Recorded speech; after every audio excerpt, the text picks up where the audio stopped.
हम देख रहे हैं यूपीएससी सोल्व पेपर 2016 का। क्वेश्चन नंबर 1, विजयनगर के शासक कृष्णदेवराय की कराधान व्यवस्था से संबंधित निम्नलिखित कथनों पर विचार कीजिए। कराधान व्यवस्था, टैक्सेशन सिस्टम। कथन नंबर 1 है, भूमि की गुणवत्ता के आधार पर भू राजस्व की दर नियत होती थी। दूसरा कथन है, कारखानों के निजी स्वामी एक औद्योगिक कर देते थे। तो दोनों ही बातें सही है। इसकी व्याख्या, विजयनगर के शासक कृष्णदेव राय के समय लगान का निर्धारण भूमि की उत्पादकता व उसकी स्थिति के अनुसार किया जाता था। भूमि से होने वाली पैदावार व उसकी किस्म भू राजस्व के निर्धारण का सबसे बड़ा आधार था। कारखानों के निजी स्वामी भी एक औद्योगिक कर देते थे।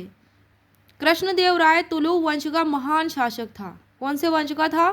तुलु वंश का। वह आंध्र भोज, अभिनव भोज, आंध्र पितामह आदि उपाधियों से विभूषित था। उसने बंजर व गैर कृषि भूमि को कृषि योग्य बनाने हेतु विभिन्न प्रयास किए। साथ ही कृष्णदेवराय ने विवाह कर जैसे अलोकप्रिय कर को भी समाप्त किया। उससे पहले विवाह कर वगैरह वहाँ लगते थे, वह उसने समाप्त किए। कृष्णदेवराय तेलुगु साहित्य का महान विद्वान भी था। उसने तेलुगु के प्रसिद्ध ग्रंथ आमुक्तमाल्यद की रचना की। उसने खुद नहीं लिखा था, कृष्णदेवराय ने आमुक्तमाल्यद। उसकी यह रचना तेलुगु के 5 महाकाव्यों में से एक मानी जाती है। उसके दरबार में तेलुगु साहित्य के 8 सर्वश्रेष्ठ कवि रहते थे, जिन्हें अष्टदिग्गज कहा जाता था। तेलुगु साहित्य के सर्वश्रेष्ठ 8 कवि रहते थे, जिन्हें क्या कहा जाता था? अष्टदिग्गज। किसके दरबार में? कृष्णदेवराय के। क्वेश्चन नंबर 2, मध्यकालीन भारत के सांस्कृतिक इतिहास के संदर्भ में निम्नलिखित कथनों पर विचार कीजिए। पहला कथन है, तमिल क्षेत्र के सिद्ध एकेश्वरवादी थे तथा मूर्ति पूजा की निंदा करते थे। सही बात है ये भी। दूसरा कथन है, कन्नड़ क्षेत्र के लिंगायत पुनर्जन्म के सिद्धांत पर प्रश्न चिन्ह लगाते थे तथा जाति अधिक्रम को अस्वीकार करते थे। ये भी सही है। व्याख्या, तमिल क्षेत्र के सिद्ध शैव भक्त थे, भगवान शंकर को वे मानते थे। कन्नड़ क्षेत्र के लिंगायत भी शैव थे, जो पुनर्जन्म व जाति क्रम को नहीं मानते थे। लेकिन ये पुनर्जन्म को नहीं मानते थे, लिंगायत समुदाय के शैव भक्त, और जाति क्रम को नहीं मानते थे। क्वेश्चन नंबर 3 है, ग्राम न्यायालय अधिनियम के संदर्भ में निम्नलिखित कथनों में से कौन सा सही है? पहला है, इस एक्ट के अनुसार ग्राम न्यायालय केवल सिविल मामलों की सुनवाई कर सकता है, आपराधिक मामलों की नहीं। दूसरा है, यह एक्ट स्थानीय सामाजिक सक्रियतावादियों को मध्यस्थ या सुलहकर्ता के रूप में स्वीकार करता है। तो इसमें स्टेटमेंट सेकंड वाला सही है। इसके लिए ग्राम न्यायालय अधिनियम के संदर्भ में व्याख्या, इस एक्ट के जो ग्राम न्यायालय अधिनियम, उस एक्ट के चैप्टर 3 में सेक्शन 11 के तहत ग्राम न्यायालय सीपीसी व सीआरपीसी संहिता दोनों के तहत सुनवाई कर सकता है। इस एक्ट के चैप्टर 5 में सेक्शन 27 की सब सेक्शन 1 के अनुसार स्थानीय सामाजिक सक्रियतावादियों को मध्यस्थ के रूप में स्वीकार किया जाता है। ये इसकी व्याख्या। इसलिए इसमें सेकंड जो है स्टेटमेंट सही है। पहला गलत इसलिए है, इसमें बताया गया है कि ग्राम न्यायालय केवल सिविल मामलों की सुनवाई कर सकता है, जबकि वो आपराधिक और सिविल दोनों की ही कर सकता है। इसलिए ऑप्शन नंबर ए रॉन्ग है। क्वेश्चन नंबर 4 है, भारत के निम्नलिखित क्षेत्रों में से किसमें शेल गैस के संसाधन पाए जाते हैं? तो इसमें पहला ऑप्शन है केम्बे बेसिन, दूसरा ऑप्शन है कावेरी बेसिन, तीसरा ऑप्शन है कृष्णा गोदावरी बेसिन। तो तीनों में ही शेल गैस के संसाधन पाए जाते हैं, तीनों ही बेसिन में। और इसके अलावा विंध्य बेसिन में भी पाए जाते हैं। इन तीनों के अलावा विंध्य बेसिन में भी शेल गैस के संसाधन पाए जाते हैं। प्रश्न नंबर है 5, भारत के निम्नलिखित क्षेत्रों में से ग्रेट इंडियन हॉर्नबिल अपने प्राकृतिक आवास में पाए जाने की सबसे अधिक संभावना कहाँ है? तो इसका आंसर होगा पश्चिमी घाट, भारत का पश्चिमी घाट। व्याख्या है, हॉर्नबिल पक्षी उष्णकटिबंधीय वनों के बड़े व लंबे वृक्षों में निवास करती हैं। भारत में हॉर्नबिल पक्षी की 9 प्रजातियों को देखा जा सकता है, जिसमें Indian grey hornbill, Malabar grey hornbill, Malabar pied व ग्रेट इंडियन हॉर्नबिल प्रजातियां पश्चिमी घाट में पाई जाती है। प्रश्न नंबर 6 है, वैश्विक वित्तीय स्थिरता रिपोर्ट किसके द्वारा तैयार की जाती है? तो ये तैयार की जाती है अंतर्राष्ट्रीय मुद्रा कोष के द्वारा। इसकी व्याख्या है, यह रिपोर्ट वैश्विक स्तर पर, ग्लोबल स्तर पर वित्तीय व्यवस्था और उभरते बाजारों की स्थिति का आकलन प्रस्तुत करती है। मुख्यतः रिपोर्ट समसामयिक आर्थिक गतिविधियों पर नजर रखकर वहां आर्थिक व्यापार व समावेशन हेतु स्थितियों का जायजा लेती है। साथ ही इस रिपोर्ट में विश्व बैंक व अंतर्राष्ट्रीय मुद्रा कोष के पूर्वाभिमानों पर गौर किया जाता है। प्रश्न नंबर 7 है, निम्नलिखित में से कौन सा सही है? विषाणु संक्रमण करते हैं। विषाणु कैसे संक्रमण करते हैं? जीवाणुओं को, कवकों को, पादपों को, तो ये तीनों को ही संक्रमित करते हैं विषाणु। क्वेश्चन नंबर 7 क्या कि निम्नलिखित में से कौन सा सही है कि विषाणु संक्रमण करते हैं? विषाणु, तो विषाणु किसको संक्रमित करते हैं? जीवाणुओं को भी, कवकों को भी और पादपों को भी।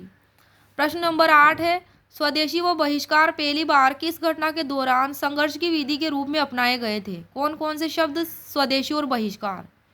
ये बंगाल विभाजन के विरोध आंदोलन के लिए, बंगाल विभाजन के विरोध में व्याख्या है। विभाजन का तर्क था कि तत्कालीन बंगाल, जिसमें बिहार व उड़ीसा भी शामिल थे, किसमें शामिल थे? बंगाल में, काफ़ी विस्तृत है, अतः उसका प्रशासन लेफ्टिनेंट गवर्नर द्वारा बेहतर तरीके से नहीं चलाया जा सकता।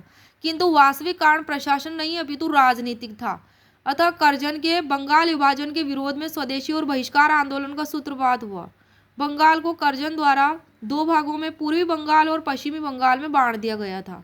तो प्रशासनिक का तो नाम था, लेकिन वह वास्तविक रूप से राजनीतिक कारण से उसको अलग किया था बंगाल को। बंगाल विभाजन के पीछे मुख्य कारण यह था कि उस समय बंगाल भारतीय राष्ट्रीय चेतना का केंद्र बिंदु था। जितने भी आंदोलन होते थे सब बंगाल में होते थे, इसलिए प्रमुख केंद्र बना हुआ था तथा बंगाल के लोगों में अत्यधिक राजनीतिक चेतना जागृत की थी, जिसे कुचलने के लिए करजन ने बंगाल को बांटना चाहा। उसने बांग्ला भाषी हिंदुओं को दोनों भागों में अल्पसंख्यक बनाया, बांग्ला भाषी हिंदुओं को भी बांटा। अतः बंगाल विभाजन के विरुद्ध सभा सम्मेलनों, प्रदर्शनों के सीमित प्रभाव को देखते हुए जनता ही बृहद भागीदारी हेतु स्वदेशी व बहिष्कार जैसे सकारात्मक उपाय सर्वप्रथम अपनाए गए। जनता ने भी भाग लिया, जनता द्वारा भी ऐसे उपाय किए गए। प्रश्न नंबर 9 है, निम्नलिखित कथनों पर विचार कीजिए। किसी भी व्यक्ति के लिए पंचायत का सदस्य बनने के लिए न्यूनतम आयु 25 वर्ष है, ये कथन रोंग है। दूसरा है, पंचायत के समय पूर्व भंग होने के पश्चात पुनर्गठित पंचायत केवल अवशिष्ट समय के लिए ही जारी रहती है, ये वाला सही है। इससे संबंधित व्याख्या है, आर्टिकल 243 एफ पंचायत सदस्य बनने की न्यूनतम आयु 21 वर्ष निर्धारित की गई है और आर्टिकल 243 मतलब 243 ई समय पूर्व भंग पंचायत के स्थान पर पुनर्गठित पंचायत केवल अवशिष्ट समय के लिए कार्य करती है। तो इस प्रकार की जो बातें हैं वो इस अनुच्छेद में दी गई है 243 च में और 243 य में, एफ और ई में। इसलिए कथन 2 सही है। पहला गलत इसलिए क्योंकि इसमें न्यूनतम आयु 25 निर्धारित की गई है, जबकि 21 है सदस्य बनने की आयु। प्रश्न नंबर 10, प्रधानमंत्री मुद्रा योजना का लक्ष्य क्या है? ऑप्शन है, लघु उद्यमियों को औपचारिक वित्तीय प्रणाली में लाना। दूसरा है, निर्धन कृषकों को विशेष फसलों की कृषि के लिए ऋण उपलब्ध कराना। तीसरा है, वृद्ध व निसहाय लोगों को पेंशन देना। चौथा है, कौशल विकास और रोजगार सृजन में लगे स्वयंसेवी संगठनों का फंडिंग करना। तो इसमें सबसे ज़्यादा जो आंसर सही है वह है ए, लघु उद्यमियों को औपचारिक वित्तीय प्रणाली में लाना। इसकी व्याख्या, पीएम मुद्रा योजना का लक्ष्य लघु उद्यमियों को ऋण प्रदान करके औपचारिक वित्तीय प्रणाली में लाना है। मुद्रा योजना के उद्देश्य, मुद्रा बैंक योजना का मुख्य उद्देश्य छोटे उद्योगों को, किसको? छोटे उद्योगों को साहूकारों की सूदखोरी से बचाना है, साहूकारों की। इस योजना के तहत कुटीर व्यवसाय शुरू करने वाले आसानी से लोन ले सकेंगे। जो भी छोटे व्यवसाय शुरू करेंगे कुटीर व्यवसाय, वह आसानी से इजीली लोन ले सकेंगे। दूसरी बात है, मुद्रा योजना के तहत उद्योग संबंधी प्रशिक्षण और व्यापार की छोटी मोटी बातें भी बताई जाएंगी, जिससे व्यवसायी अपने व्यवसाय को बढ़ा सकेंगे। तीसरी बात है इसमें, यह जरूरतमंदों के लिए सहायता और वित्तीय मदद जल्दी से मुहैया करवाएगी ताकि सही समय पर व्यवसाय प्रारंभ हो सके।